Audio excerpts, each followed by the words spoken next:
Il est toujours sur le gong, mais... Allez-y. Bien, Monsieur le Président et chers collègues, il y a en politique des moments où les décisions qui sont mises bout à bout, au fond, font sens. Et je crois que nous en sommes là aujourd'hui, au travers de ce rapport qui nous est présenté, comme d'ailleurs de beaucoup d'autres, parce que la démarche, j'allais dire, la démarche politique dans laquelle vous vous inscrivez, elle porte un nom pour moi. Et nous le voyons plus clairement aujourd'hui, c'est la politique de la carotte et du bâton. Parce que j'ai le sentiment qu'on n'a de cesse ici que de vouloir distinguer les bons des mauvais élèves, que l'on veut célébrer les uns quand on stigmatise un peu les autres. C'est un peu, à mon sens, une vision binaire de la société que moi je vois pour ma part beaucoup plus riche et en tout cas beaucoup plus diverse. Et on ne nous fera pas ici le procès de l'égalitarisme. Il n'a jamais été question de cela. Il y a cette manière dont vous considérez, c'est vrai, au travers de ce rapport, ou du moins d'une partie du rapport, je le précise, parce qu'il y a en effet des choses qui sont acceptables, il y a la manière dont vous considérez les élèves. Moi je le dis, effectivement, ma collègue a évoqué le manque de sérieux, moi je dirais quelle idée saugrenue de vouloir considérer comme méritant 8% des élèves, pourquoi pas 5 et pourquoi pas 15 au fond, hein. Il ne s'agit pas de tous les reconnaître. Nous ne sommes pas loin, à mon avis, du tirage au sort que vous avez dénoncé tout à l'heure. Pourquoi ne pas le faire sur la base de critères qui seraient parfaitement objectifs? Parce que il y a l'initiation au premier secours, par exemple. Il y a donc une réussite là qui pourrait être valorisée au plan de l'engagement citoyen. C'est un exemple. Et puis il y a eu récemment, pour peu que ça intéresse les collègues, mais une cérémonie de distinction de ceux qui se sont engagés dans la réalisation, par exemple, de courts-métrages. Eh bien, là aussi, il y a une manière de reconnaître l'engagement et la réussite. Moi, je crois que le risque avec ce rapport, c'est de laisser s'engager l'arbitraire dans des choix qu'auront à faire des personnes qui sont assez loin des élèves. Les choses ont été dites. Le principal, qui est en charge de l'administration de l'établissement, évidemment, les parents d'élèves, pour qui l'affectif va s'en mêler, immanquablement. Et puis les conseillers départementaux que nous sommes, à qui, je crois, on fait jouer un rôle qui n'est pas le nôtre. Alors s'il s'agit effectivement de valider les choix des professeurs principaux, à quoi bon instituer une commission? Moi, je crois qu'il n'est pas dans les missions de ce département de mettre en place ce type d'action. Il y a d'autres dispositifs plus généralistes, les choses ont été rappelées, ces dispositifs sont reconduits, c'est le dispositif d'ouverture au monde, qui concerne évidemment l'ensemble d'un même niveau. Il s'inscrit d'ailleurs, ce dispositif, dans une démarche parfaitement pédagogique. On peut par exemple citer le travail qui est fait en lien avec les lieux de mémoire ou les séjours de découverte linguistique.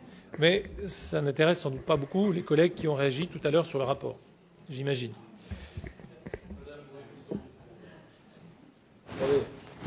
Madame Bouvet-Multon, on fera le débat dans le débat après, voilà. Avant de pouvoir écouter tout le monde de manière à ce que on puisse avancer. Je veux dire simplement, parce que c'est aussi affaire de moyens, si le département a quelques moyens, eh bien, il pourrait par exemple répondre à une demande qui a été faite par le collège de Venat,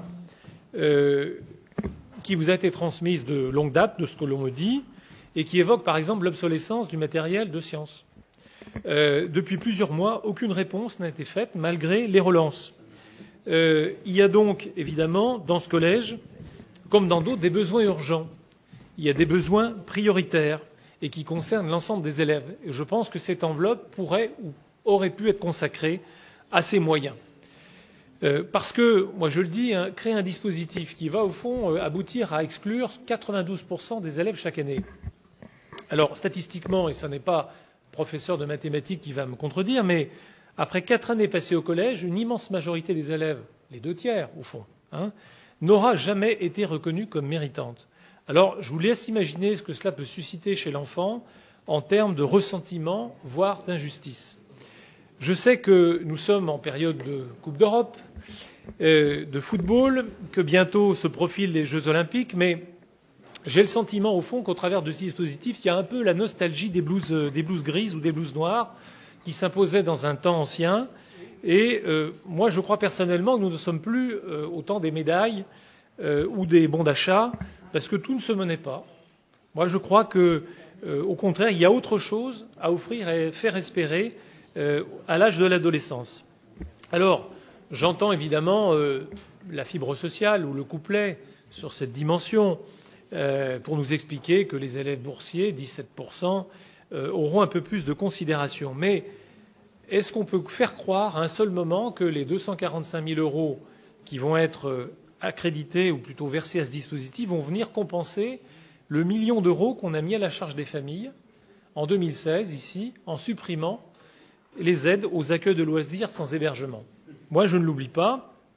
Je crois que non seulement le compte n'y est pas financièrement, mais cette mesure est assez discriminante.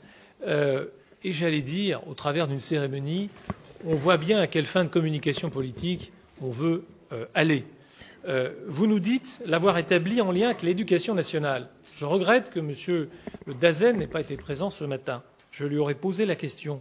Alors, vous voudrez bien nous préciser le nombre de rencontres qui ont eu lieu avec lui, personnellement, et puis le nombre de chefs d'établissement associés.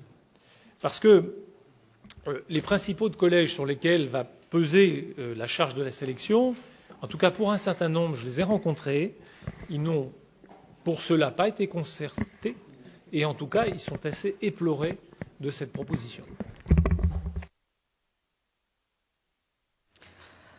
Alors je vais répondre sur quelques points. J'ai l'impression que vous mélangez beaucoup les budgets.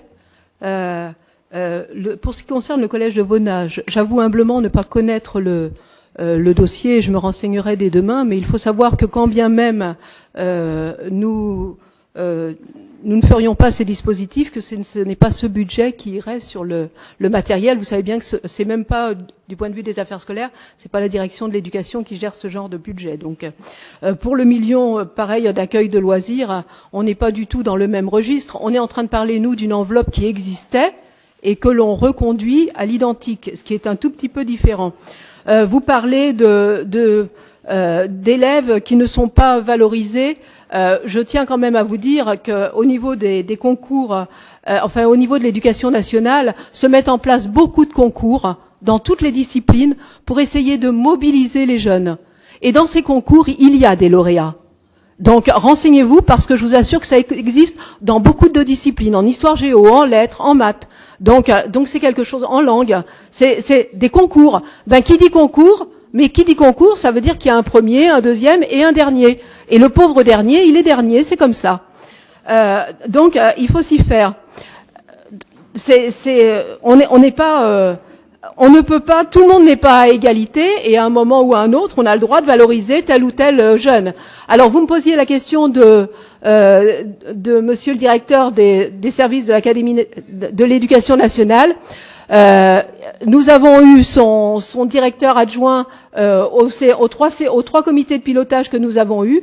Par ailleurs, je l'ai rencontré en entretien privé un certain nombre de fois, privé en présence de Madame Carrier et de Monsieur Michaud.